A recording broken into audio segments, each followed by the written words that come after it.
تو ہوا اور پھر یکا یک باد مخالف کا زور آتا ہے اور ہر طرف سے موجوں کے تھپیڑے لگتے ہیں اور مسافر سمجھ لیتے ہیں کہ طوفان میں ہم گھر گئے ہیں۔ اس وقت سب اپنے دین کو اللہ ہی کے لیے خالص کر کے اس سے دعائیں مانگتے ہیں کہ اگر تو نے ہم کو اس بلا سے نجات دے دی تو ہم شکر گزار بندے بنیں گے، مگر جب وہ ان کو بچا لیتا ہے تو پھر وہی لوگ حق سے منحرف ہو کر حق سے ہٹ کر زمین میں بغاوت کرنے لگتے ہیں۔ لوگوں، تمہاری یہ بغاوت تمہارے ہی خلاف پڑ رہی ہے۔ دنیا کی زندگی کے چند روز مزے ہیں، یہ لے لو، اس کے بعد یہ مزے ختم ہو جائیں گے، لوٹ لو جتنے لوٹنے ہیں، پھر ہماری طرف تمہیں لوٹ کر آنا ہے، اس وقت ہم تمہیں بتا دیں گے کہ تم کیا کچھ کرتے رہے ہو۔ دنیا کی یہ زندگی جس کے نشے میں مست ہو کر تم ہماری نشانیوں سے غفلت برت رہے ہو، اس کی مثال ایسی ہے جیسے آسمان سے ہم نے پانی برسایا تو زمین کی پیداوار جسے آدمی اور جانور سب کھاتے ہیں خوب گھنی ہو گئی۔ پھر عین اس وقت جب کہ زمین اپنی بہار پر تھی اور کھیتیاں بنی سنوری کھڑی تھیں اور ان کے مالک سمجھ رہے تھے کہ اب ہم ان سے فائدہ اٹھانے پر قادر ہیں، یکا یک رات کو یا دن کو ہمارا حکم آ گیا اور ہم نے اسے ایسا غارت کر کے رکھ دیا کہ گویا کل وہاں کچھ تھا ہی نہیں۔ اس طرح ہم نشانیاں کھول کھول کر پیش کرتے ہیں ان لوگوں کے لیے جو سوچنے سمجھنے کی صلاحیت رکھتے ہیں۔ تو اس لیے میرے نبی صلی اللہ علیہ وسلم اس ناپائیدار زندگی کے فریب میں یہ جو مبتلا ہو رہے ہیں ان کو سمجھا دیں کہ اللہ تمہیں دارالاسلام یعنی دارالسلام جنت کی طرف بلاتا ہے۔ دارالسلام جنت کو کہا جاتا ہے، تو دارالسلام کی طرف دعوت دے رہا ہے اور ہدایت اس کے اختیار میں ہے، جس کو وہ چاہتا ہے سیدھا راستہ دکھا دیتا ہے۔ جن لوگوں نے بہلائی کا طریقہ اختیار کیا ان کے لیے بہلائی ہے اور مزید اللہ کی طرف سے فضل ان پر ہوگا، مزید فضل کہ سیدھے راستے پر چل کے پھر وہ عمل کر کے پھر متقین نہیں وہ محسنین بن جاتے ہیں۔ اتنا رب کائنات فضل کرتے ہیں۔ تو ایسے ہی فضل یافتہ، ایسے ہی محسنین، ایسے ہی متقین، ان کے چہروں پر کسی قسم کی کوئی ذلت یا کوئی سیاہی نہیں چھائے گی، چمکتے ہوئے چہرے ہوں گے۔ وہ جنت کے مستحق ہیں جہاں وہ ہمیشہ رہیں گے، اور جن لوگوں کے نے برائیاں کمائیں ان کی برائی جیسی ہے ویسا ہی وہ بدلہ پائیں گے۔ ذلت ان پر مسلط ہوگی، کوئی اللہ سے ان کو بچانے والا نہ ہوگا۔ ان کے چہروں پر ایسی تاریکیاں چھائی ہوئی ہوں گی جیسے رات کے سیاہ پردے ان پر پڑے ہوئے ہوں۔ وہ دوزخ کے مستحق ہیں جہاں وہ ہمیشہ رہیں گے۔ اللہم اجرنا من النار۔ یہ ہے کہ جو قرآن کو نہیں سمجھتا، قرآن پر عمل نہیں کرتا، گویا وہ گپ اندھیروں میں چل رہا ہے، گپ اندھیروں میں زندگی بسر کر رہا ہے۔ جو سانس ان کی چل رہی ہے وہ سانس سے بھی اس کے لیے امتحان بن کے رہ جائیں گے۔ تو لہٰذا ان گھڑیوں کی قدر کرتے ہوئے، ان دلائل کو سمجھتے ہوئے جو حق کے دلائل ہیں، تو ہمیں اپنے ایمان کی درستگی، ایمان کی مضبوطی اور اپنے عملوں کی درستگی کرنی چاہیے۔ وَيَوْمَ نَحْشُرُهُمْ جَمِيعًا ثُمَّ نَقُولُ لِلَّذِينَ أَشْرَكُوا، جس روز ہم ان سب کو ایک ساتھ اپنی عدالت میں اکٹھا کریں گے، پھر ان لوگوں سے جنہوں نے شرک کیا ہے کہیں گے کہ ٹھہر جاؤ، تم بھی اور تمہارے بنائے ہوئے شریک بھی، پھر ہم ان کے درمیان سے جو اجنبیت کا پردہ ہے وہ ہٹا دیں گے۔ سب ایک دوسرے کو پہچان رہے ہوں گے کہ یہ میرا بیٹا ہے، یہ میرا بھائی ہے، یہ میرا ہمسایہ ہے۔ تو سب وہ جو جتنی بھی اجنبیت تھی وہ ساری کی ساری ان کی ختم ہو جائے گی اور ایک دوسرے کو پہچان رہے ہوں گے۔ اور ان کے شریک کہیں گے کہ تم ہماری عبادت تو نہیں کرتے تھے، ہمارے اور تمہارے درمیان اللہ کی گواہی کافی ہے کہ تم اگر ہماری عبادت کرتے بھی تھے تو ہم تمہاری اس عبادت سے بالکل بے خبر تھے، جو کئی سال پہلے دنیا سے چلے گئے ہیں۔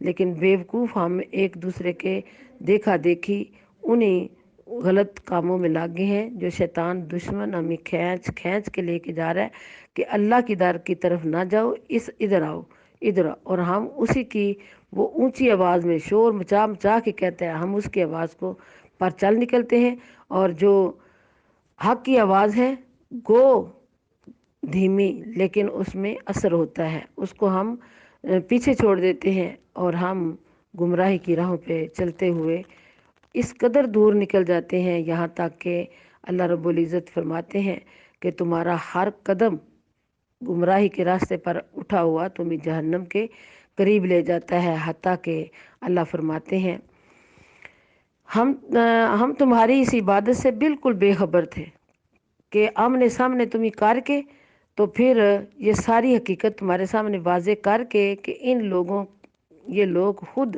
تمہارے سے بے خبری کا جو ہے وہ اظہار کر دیں گے کہ ہم تو جانتے ہی نہیں یہ کون لوگ ہیں، ہم نے تو ان کو کہا ہی نہیں تھا۔ تو اللہ صرف ایک گواہی کے طور پہ ان کو بلوائیں گے، وگرنہ اللہ تعالیٰ سب کچھ جان رہے ہیں۔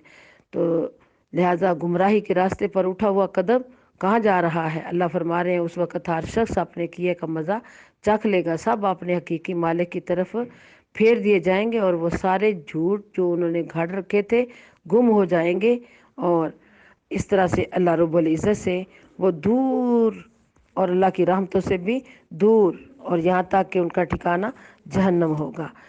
اللہم اجرنا من النار ہنالک تبلو کل نفس ما اسلفت وردوا الی اللہ۔